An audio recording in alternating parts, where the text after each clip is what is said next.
One of my favorite memories being a performance coach is connecting with a team that over 65 agents, 21,000 past clients, a 100,000 lead database, $1 billion that they generated in revenue.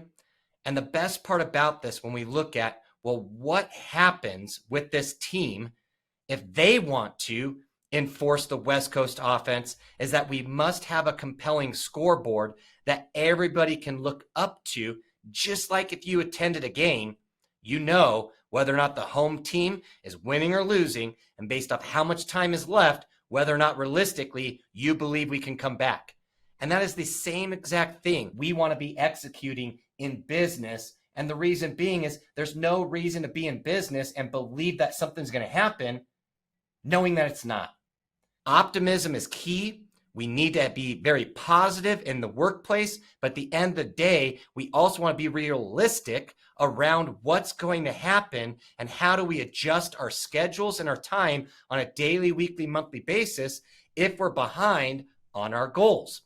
So as you look at the next step in this checklist, which is creating accountability by keeping track with the compelling scoreboard. If we have a compelling scoreboard that everybody can see what's happening, it makes it easy for them to know whether or not we're winning and losing.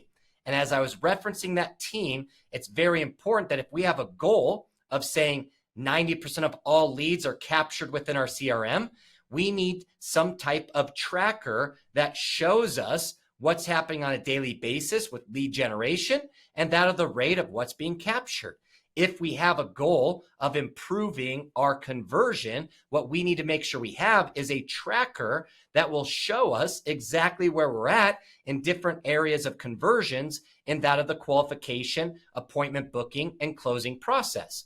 So why I bring this up is, what are you tracking?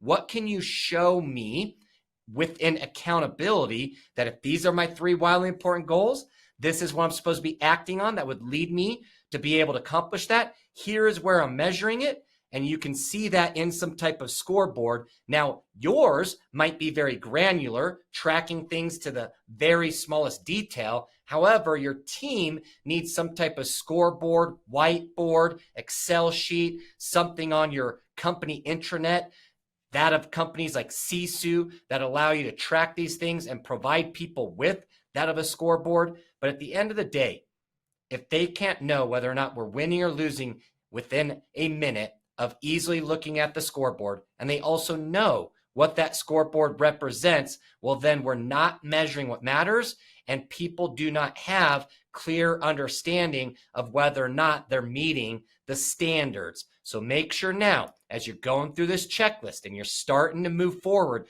with the West Coast offense, is make sure that if we're going to play this game, we've got some type of scoreboard that's up there. So we have the wildly important goal on the scoreboard.